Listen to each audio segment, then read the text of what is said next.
les bendiga, mis hermanos. Tengan todos muy buenas noches.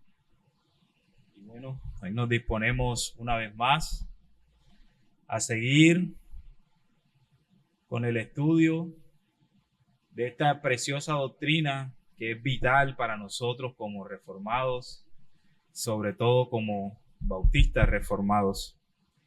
Y es algo hermoso, algo precioso, ya que como establecimos un principio en la clase pasada, entre más conozcamos los pactos bíblicos, más bíblicos somos. Más bíblicos somos y más conocemos la revelación progresiva del Señor que nos muestra desde Génesis hasta Apocalipsis. Y vamos a tratar de hacer un resumen para ir entrando en calor de la clase, un resumen de la clase anterior.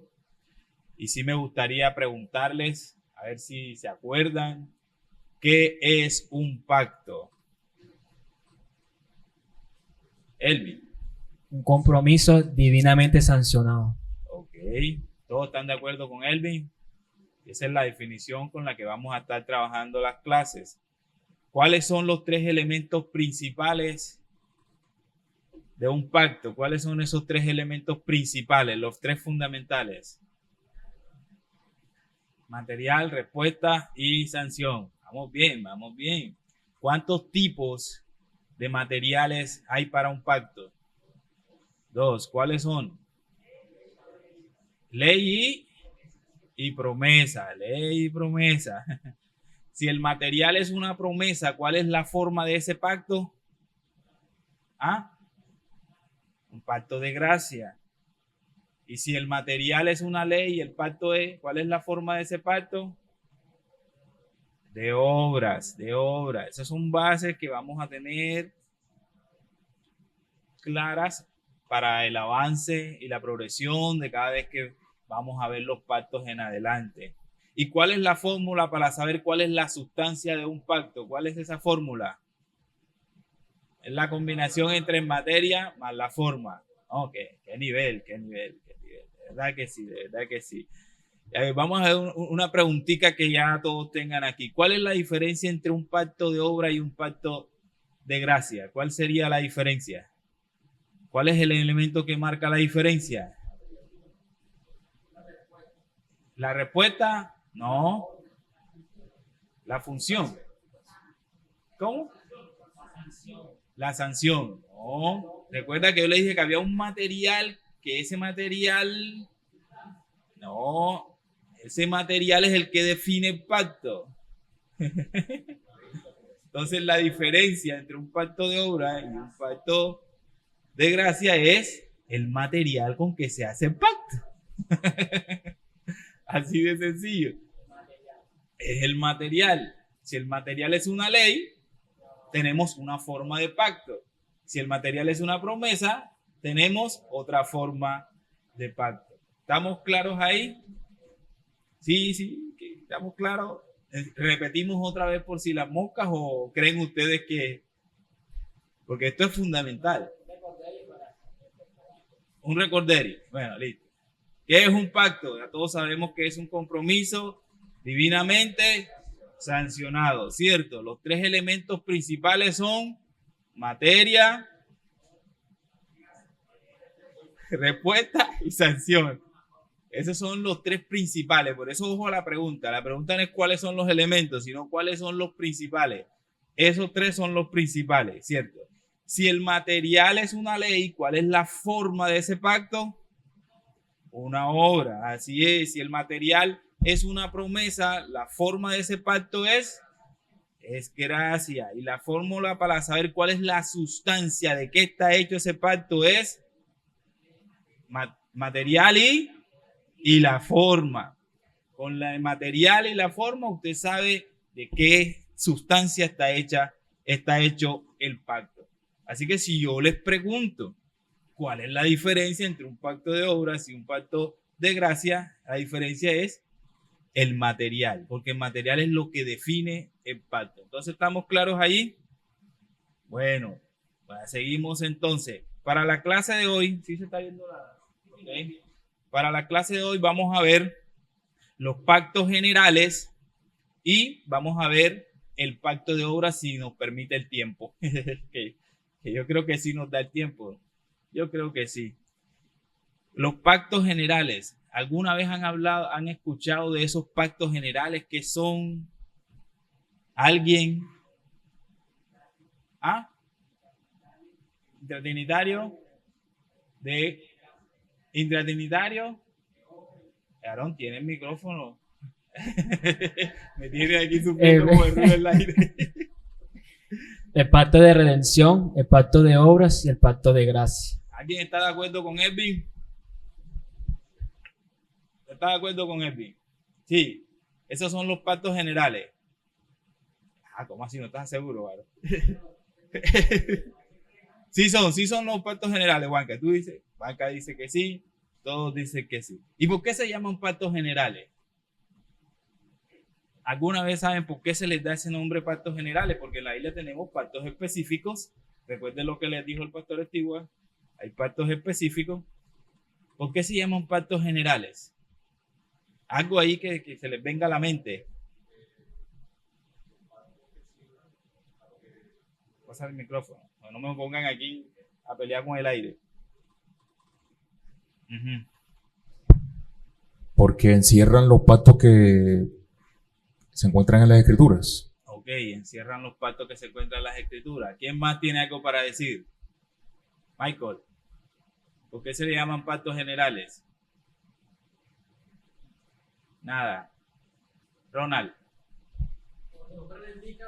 Su nombre indica, pues, nos hablan de una forma general sobre los aspectos concernientes a cada uno de ellos. Ok, bueno, por ahí es la cosa. En la teología reformada, todos sabemos que los pactos son una forma clave, fundamental de entender la relación entre Dios y ¿quién? Y la humanidad y los hombres. Ahí es una forma.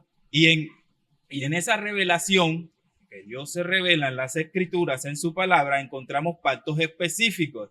Esos pactos específicos nosotros los conocemos como el pacto de Adán, el pacto de Moisés, el pacto con Abraham, el pacto con Noé, el pacto con David.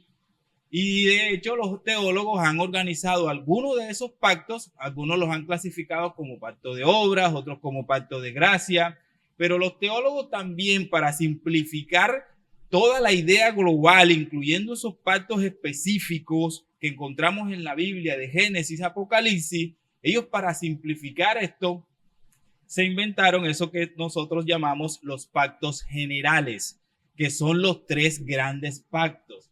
Todo eso con el fin de tener como una visión general, amplia, de toda la revelación de Dios, de Génesis, Apocalipsis. Y son 3 pactos. El pacto de obras, que es el mismo pacto que Dios hizo ¿con quién? Con Adán. Está el pacto de gracia, que todos conocemos como el nuevo pacto y demás. Y está el pacto eterno de redención. Estos 3 pactos resumen toda esa revelación o toda esa información que el Señor se quiso mostrar hacia el hombre y que se establecen en los pactos específicos en la historia. Nosotros conocemos más los pactos específicos, pero estos son también prácticamente lo que resumen absolutamente todo. Entonces, el pacto de obra que todos conocemos fue un pacto hecho ¿con quién? Con Adán. Un pacto hecho con Adán antes de la caída, y Dios esperaba de Adán ¿qué cosa? Una obediencia perfecta. Pero ¿qué pasó? Adán desobedeció, rompió el pacto, y por esto entonces ahora necesitamos un pacto de gracia, porque ya prácticamente no teníamos otra forma de salvación, si no era por gracia, tendría que ser por gracia. Ahí es donde aparece entonces lo que se conoce como el pacto de gracia, que viene después de la caída de Adán, que Dios empieza a revelar ese pacto a través de unas promesas. Así lo entendemos nosotros, una revelación progresiva. Se nos da una promesa en Génesis 3:15 que va a venir una simiente, ¿cierto? Que va a pisarle ¿qué? La cabeza a la serpiente, y la serpiente le va a morder el calcañar, y cuando Juan ve esa simiente dice: este es el Cordero de Dios que quita los pecados del mundo. y que se establece su pacto culminando con la muerte de Jesús en la cruz y cuando reúne a los discípulos y le dice, mire, esta es la Santa Cena y ahí establece el pacto. Y tenemos el pacto eterno de redención, que es un acuerdo entre ¿quién? Entre la Trinidad, entre Dios Padre, Dios Hijo y Dios Espíritu en la eternidad. O sea, si debiéramos empezar por un orden cronológico, deberíamos empezar por este. Y cronológicamente hablando, porque si es en la Trinidad, ¿cómo vamos nosotros en la eternidad no hay tiempo? Pero por decirlo así, el orden lógico sería primero el pacto eterno de redención, el pacto de obras y el pacto de gracia. Entonces, estos son los tres pactos generales. Y es importante que tengamos en cuenta esto porque la idea es que tengamos primero una idea global de todo el plan de redención y después vamos a ver cada pacto específico. O sea, los pactos específicos los vamos a ver. No crean que no los vamos a ver, sí los vamos a ver. Pero primeramente quisiera que tuvieran una idea global de todo el plan de redención y esa idea global se resume en estos tres pactos, en los pactos generales. Y vamos a empezar con el pacto de obras. ¿Por qué vamos a empezar por el pacto de obras? Porque es el pacto que usted más conoce. Vamos a hacerlo como en el sentido teológico. Porque a raíz de ese pacto, cuando usted va y lee la Biblia, usted se da cuenta que a raíz de la desobediencia de Adán, después vamos a ver un pacto que se llama el pacto de redención. Entonces usted se va a preguntar si esa desobediencia de Adán tomó por sorpresa a Dios o era parte de un plan mayor, conocido como el plan de redención.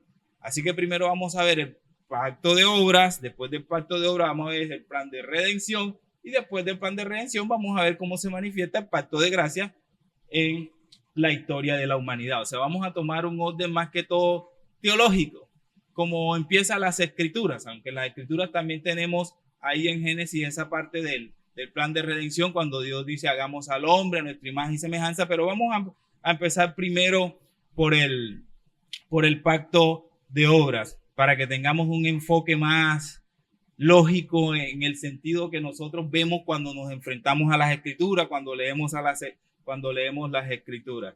Así que a continuación vamos a explorar a fondo el pacto de obras y su importancia en la historia de la salvación. Ya saben que vamos a empezar con este pacto porque a partir de la no obediencia de Adán es que se nota esa necesidad de un pacto de gracia.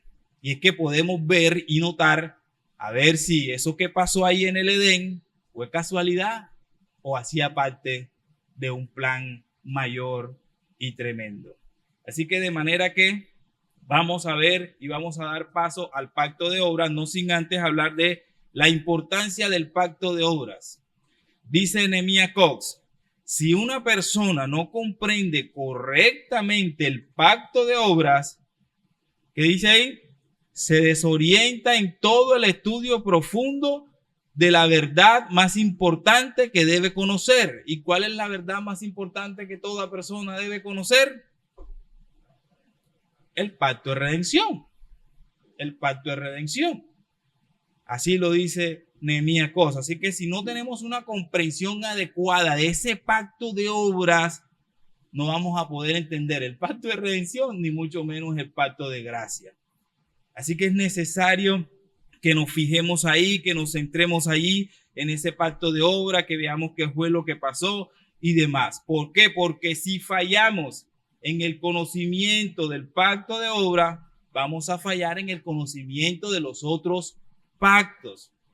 Tenemos que ser precisos con este pacto de obra, entenderlo con claridad, que lo puedan explicar. De hecho, Arthur Pink, en ese mismo orden de pensamiento, él dice que para entender mejor la palabra de Dios es esencial reconocer la relación que Adán tenía con su descendencia, lo cual está directamente relacionado con el pacto de obra. Lo que nos está diciendo Arthur Pink es que necesitamos comprender la relación que tenía Adán con nosotros. ¿Y cuál era la relación? Él era nuestro representante. Es lo que se conoce como nuestro cabeza federal. O sea que cuando Adán estaba ahí en el Edén y Dios le impuso ese pacto, Adán nos estaba representando a todos. Y si usted no sabe entonces que Adán lo estaba representando, entonces ¿cómo va a saber usted que necesita una redención? ¿Ven por qué la importancia de este pacto es sumamente importante? Entonces, en ese orden de ideas, la importancia del pacto de obras radica en que si no lo entendemos bien y con precisión, vamos a fallar en nuestro entendimiento de los demás pactos, del pacto de redención y del pacto de gracia. Y vamos a comprender, de hecho, por qué el Señor planeó su redención como la planeó. ¿Por qué la planeó así, de esa forma? Bueno, porque en su plan eterno, Él tenía en cuenta que iba a haber un pacto de obras y que iban a haber unas falencias allí, y por eso después iba a mandar a Cristo y demás. Todo hace parte de un plan. Nada de esto toma por sorpresa al Señor. A nosotros, bueno, no nos gusta la forma, pero la voluntad del Señor es buena, agradable y perfecta, perfecta. Entonces, ¿cómo podíamos definir nosotros un pacto de obras? Recuerda, vamos a traer a colación nuestra definición primero de qué es un pacto. ¿Qué es un pacto? Un compromiso divinamente sancionado. Y el pacto de obra vendría siendo entonces algo así como el compromiso divinamente sancionado que Dios impuso a Adán. ¿En dónde? En el huerto del Edén. ¿Sí ven cómo va encajando la definición? Tenemos una definición que dice que el pacto es un compromiso divinamente sancionado. Ahora en el pacto de obra involucra un personaje que todos conocemos que se llama Adán. Entonces la definición queda como que el pacto de obra viene siendo un compromiso divinamente sancionado que Dios impuso ¿a quién? A Adán en el huerto del Edén. Entonces, si Dios le impuso ese pacto a Adán, ¿a quién debemos nosotros estudiar en la Biblia para conocer el pacto de obras? ¿A quién? ¿A quién? A Adán. A Adán. Por eso dice la definición. Un pacto divinamente sancionado que Dios impuso a Adán. Entonces tenemos que estudiar en la Biblia a Adán. ¿Y dónde encontramos primeramente? ¿En qué libro de la Biblia encontramos nosotros primeramente a Adán? En Génesis. ¿En qué capítulo? Capítulo 1, capítulo 2, capítulo 3. Ahí es necesario que nosotros entonces vayamos al libro de Génesis. Debemos ir al libro de Génesis si queremos estudiar este pacto de obras. ¿Estamos claros allí? Bueno, entonces lo que vamos a hacer a continuación es ir al libro de Génesis. Este libro precioso. ¿Cuántos de los que están aquí se han leído el libro de Génesis? Ese libro que siempre, todos los eneros empezamos. Vamos a leerlo en las escrituras, en nuestro plan de estudio. Empezamos en enero. Algunos se quedan en el capítulo 30, algunos no llegan al capítulo 50. Bueno, así que bueno. Pregunta, ¿cuántos capítulos tiene el libro de Génesis? ¿Cuántos? 56 Camilo, ¿verdad? ¿Quién le cree? No le creen a Camilo. ¿Cuántos tiene? Ya otro buscó en ChatGPT. ¿Y cuántos van? 50. 50, tiene 50. En el capítulo 1 del libro de Génesis, ¿cuál es la palabra que más se repite? Bueno, ¿quién se queda con el hombre? Michael está diciendo allá que no. ¿Cuál es la palabra que más se repite, Michael? ¿Ah? No, la palabra nada más, no la frase. Que más se repite. Dice, bueno, en el capítulo 1 de Génesis, creó, va a tocar hacer el ejercicio. ¿Ah? Dios es la palabra que más se repite. ¿Cuántas veces se repite? A ver. Si usted tiene la Reina Valera, tiene un promedio, haga el conteo ahí, trajo la Biblia, haga el conteo ahí. ¿Cuántas veces se repite esa palabra Dios ahí en el capítulo 1? Si tiene la Reina Valera o si tiene la Biblia de las Américas.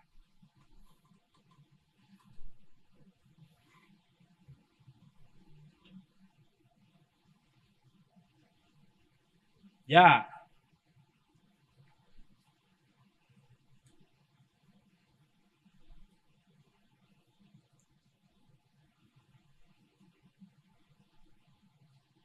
Me avisan.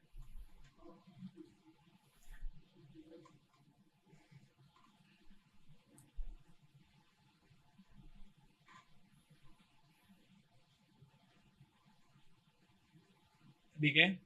¿Cuántas? ¿Cuántas? 31. Ajá. 25 pone Jonathan. ¿Cuántas pone? 27. Ok. Están por ahí, no están tan mal. No están tan mal. Recuerden que varía según la versión. Varía según la versión. El promedio siempre es más o menos de 29 a 30. O 31 de algunas versiones. Mara, ¿qué le dijo ChatGPT? ¿Cuántas?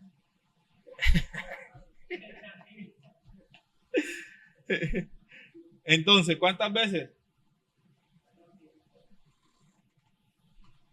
Lo que hicieron el ejercicio. 30.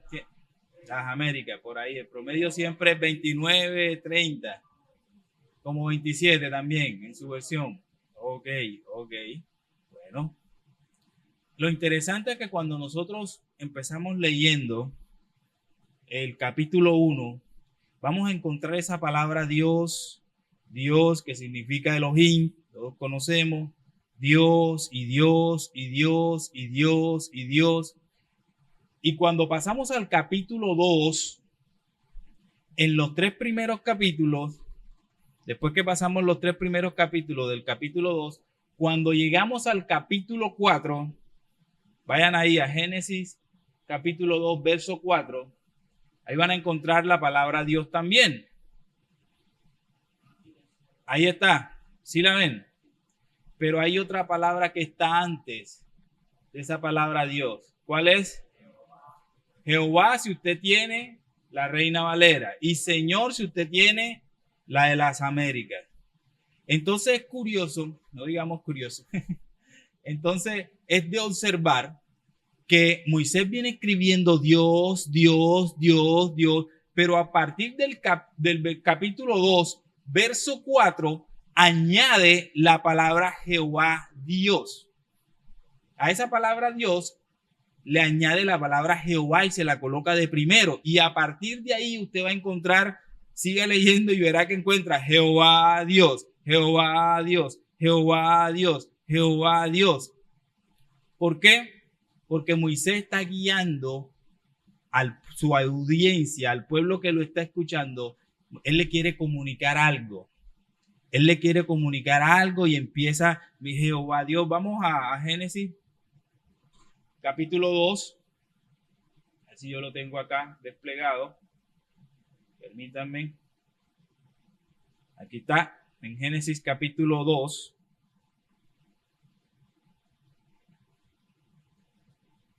Del verso 4, y dice, estos son los orígenes de los cielos y de la tierra, cuando fueron creados, el día que Jehová Dios hizo la tierra, hizo los cielos y toda planta del campo antes que fuese en la tierra, y toda hierba del campo antes que naciese, porque, otra vez, Jehová Dios. Recuerden cuál es la audiencia de Moisés.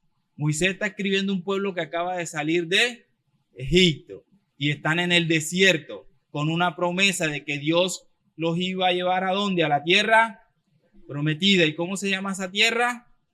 Canaán. Entonces Moisés les está recordando una palabra importante para el pueblo de Israel, y es esa palabra Jehová. Cuando un israelita escucha la palabra Jehová, ellos entienden enseguida en su mente que le están hablando del Dios del pacto.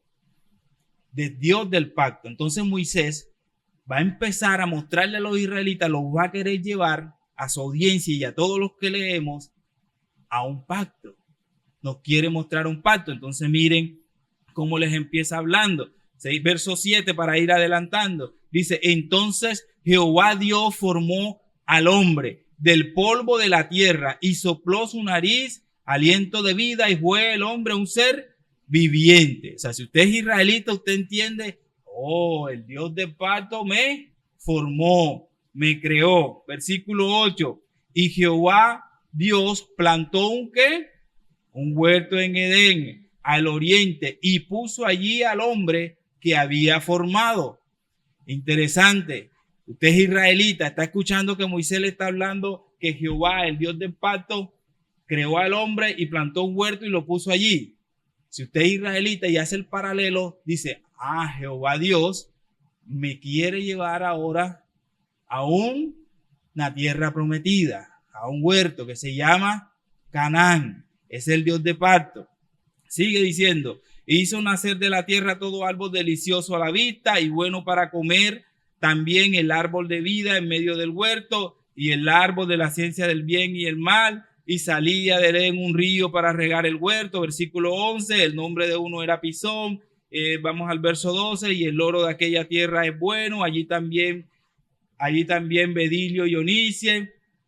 13, el nombre del segundo río es Gihón, este es el que rodea toda la tierra de Cus, y el nombre del tercer río es Hidekel, este es aquel que va al oriente de Asia, y el cuarto río es Éufrates. Hasta que llega al versículo 15 y dice, Jehová pues, y tomó pues Jehová ¿quién? Al hombre, y lo puso en el huerto de Edén. ¿Para qué? Para que lo labrara y lo guardase. Si usted es israelita y va haciendo el paralelo, usted dice, Jehová me va a llevar a un huerto, a una tierra. Y cuando yo esté en esa tierra, ¿qué voy a hacer? La voy a labrar y la voy a guardar. Esa es la idea que Moisés está queriéndole transmitir al pueblo que lo está escuchando. Y empieza entonces hasta que llega el versículo 16. Y ahí en el versículo 16 vemos qué pasa. ¿Qué pasa allí? Encontramos un mandato de Dios al hombre. Dice, y mandó Jehová al hombre diciendo, de todo árbol del huerto podrás comer, mas del árbol de la ciencia del bien y del mal no comerás, porque el día que de él comieres ciertamente morirás. Y aquí vamos a hacer un ejercicio que ustedes están sumamente capacitados para realizar este ejercicio. Vamos a buscar en este versículo del 15 al 17, o más bien del 16 al 17, vamos a buscar los elementos de un pacto. ¿Sí se atreven? ¿Sí creen que tienen ahí la capacidad? Listo. Los elementos de un pacto son material, respuesta y sanción. Bueno, el material. Vamos a ver. ¿Quién dice cuál es el material? Dice Elvin, ¿usa el micrófono? Ahí en el versículo me dicen, el material es pastor. Material es el mandato que le da el Señor de no comer el árbol de... Pero ¿cuál es el mandato? A ver, ponlo ahí. Mira. Ahí lo tienes en la Biblia. Ajá. Exactamente, dice que más el árbol de la ciencia del bien y del mal no comerás. Vamos desde el versículo 16. Dice, el 16, y mandó el 16. El 16 dice, y mandó Jehová, ¿a quién? Al hombre. Y mandó Jehová Dios al hombre. Y ahí enseguida vamos viendo que el material es una ley. Es una ley. Bien, ¿cómo tiene que responder el hombre? Sigue diciendo, de todo árbol del huerto podrás ¿qué? Comer. O sea que el hombre tenía que responder con una obediencia. Obediencia. Y ahí lo vemos claro allí, ¿cierto? ¿Y cuál sería la sanción si el hombre no cumple? Ciertamente morirás. Dice, porque del día que de él comieres, ciertamente morirás. Entonces ahí estamos viendo claramente los elementos de un pacto.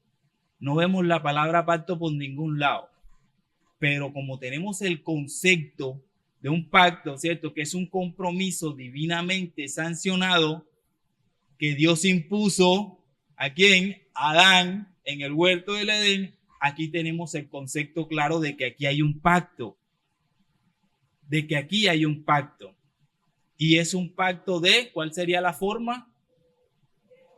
De obras. ¿Y por qué es un pacto de obras? Porque el material es una ley. Es una ley.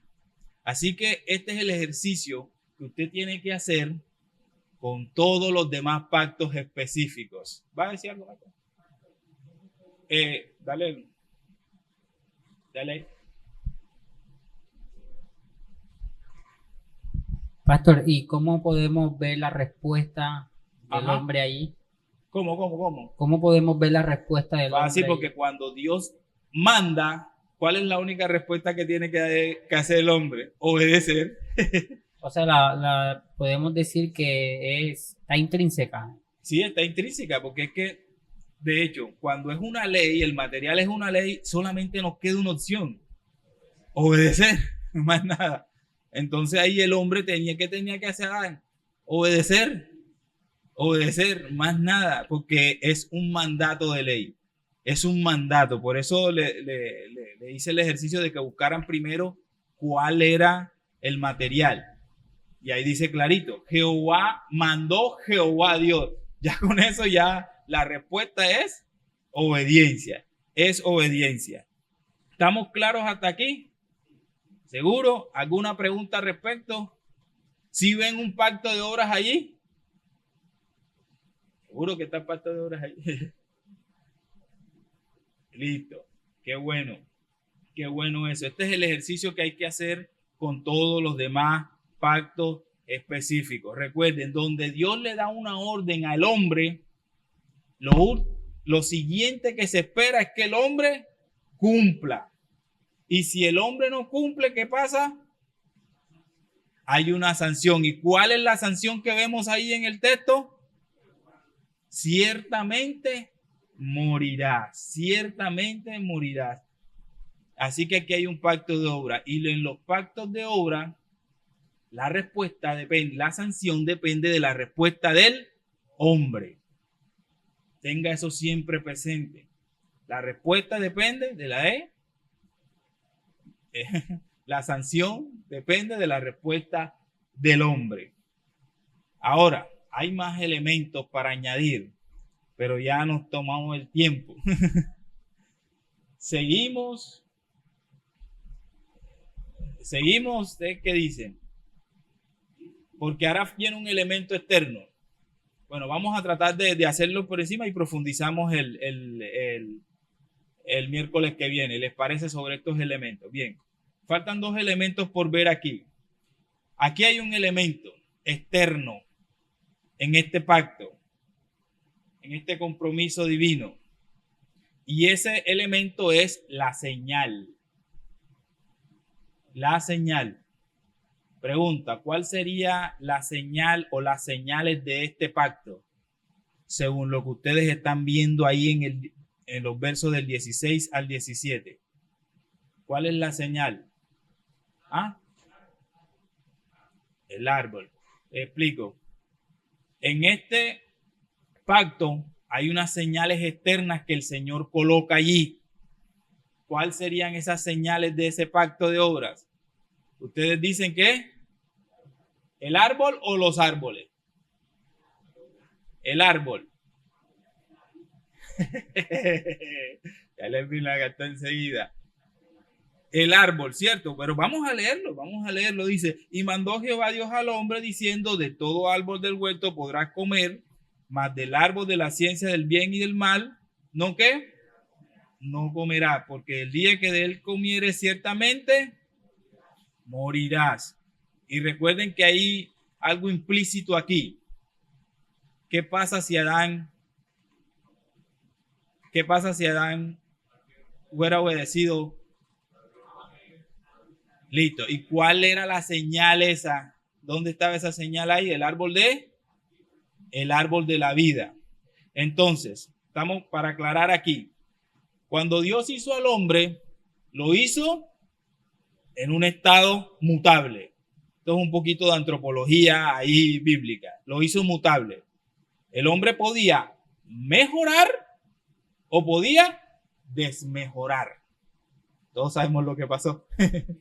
Pero Dios no hizo al hombre como hizo a Cristo. ¿Dios es mutable? No, el hombre sí era mutable en ese estado. Entonces, el árbol de la vida, en cierta manera, implícitamente le está señalando a Adán de que podía mejorar si obedecía.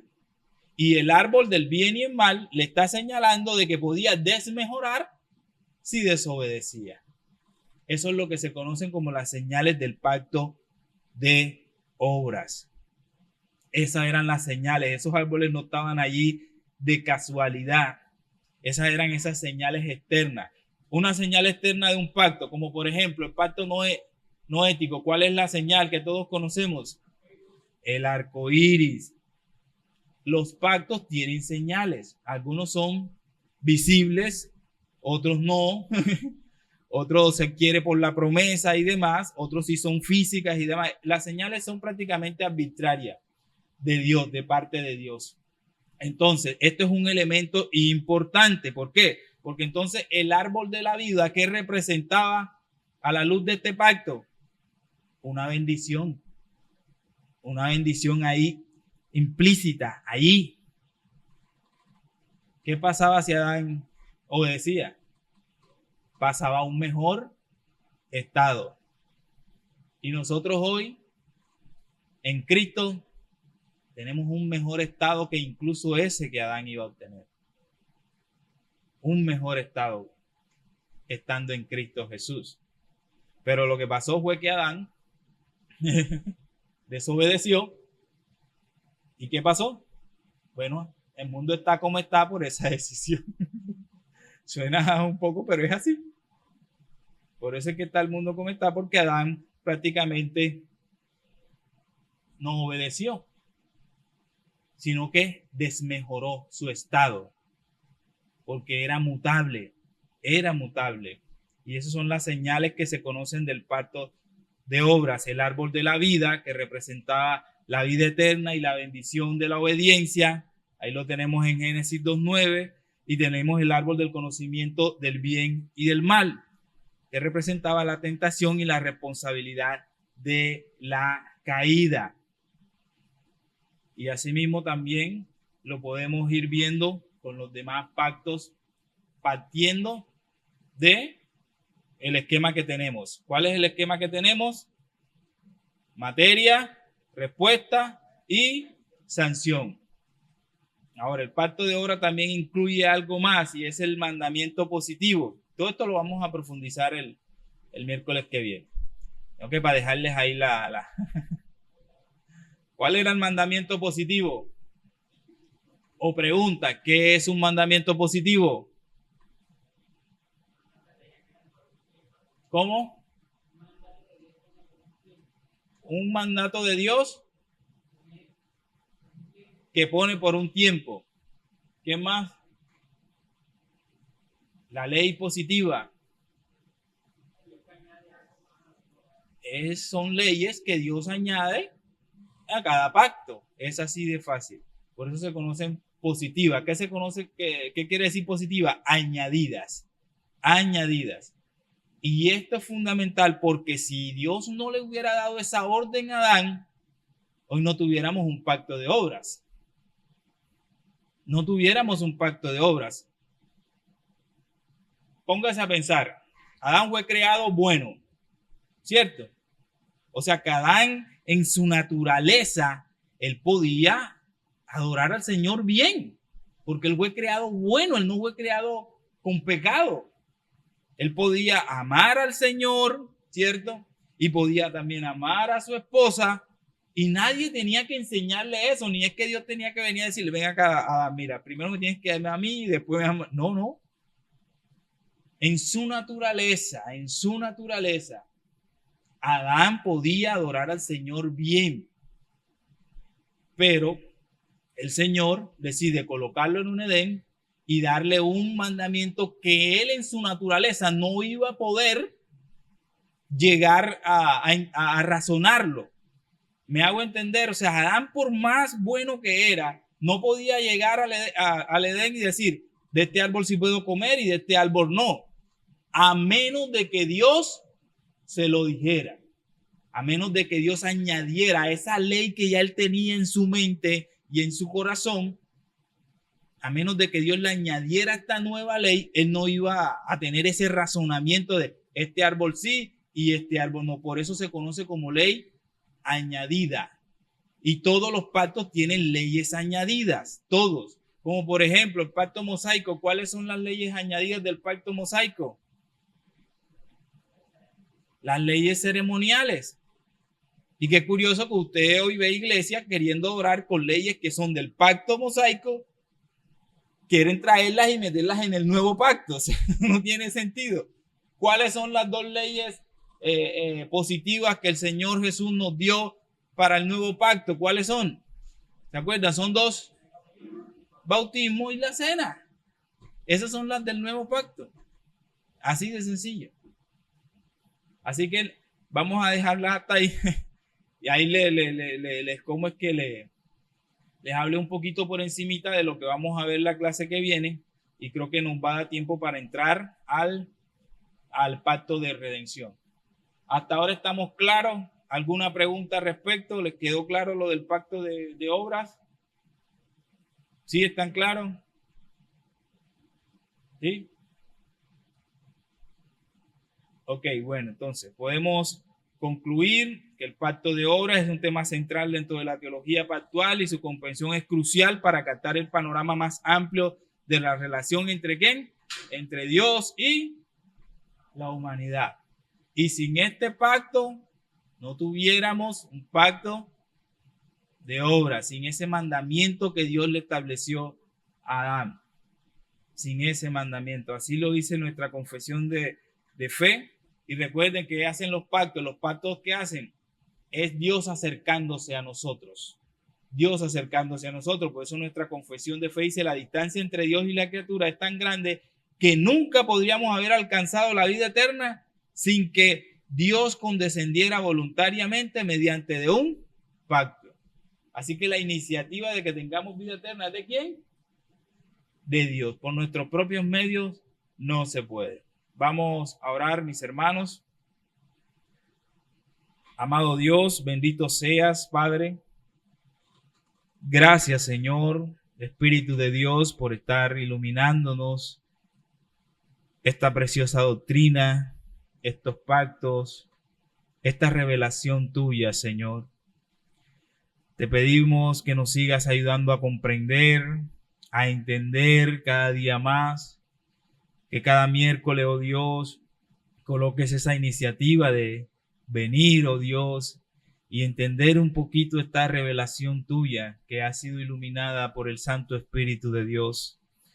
Ayúdanos a aplicar esto también en nuestro diario vivir, de que estamos contigo en una relación pactual hermosa, en la cual tú nos sostienes y nos guías como nuestro pastor, ese precioso pastor que dio su vida por nosotros. Gracias, Señor. Bendice a mis hermanos. Guárdale, Señor, ahora que vamos para casa. Permítenos descansar y que podamos estar el domingo aquí, Señor, todos adorándote juntos. En el nombre de Jesús. Amén y amén.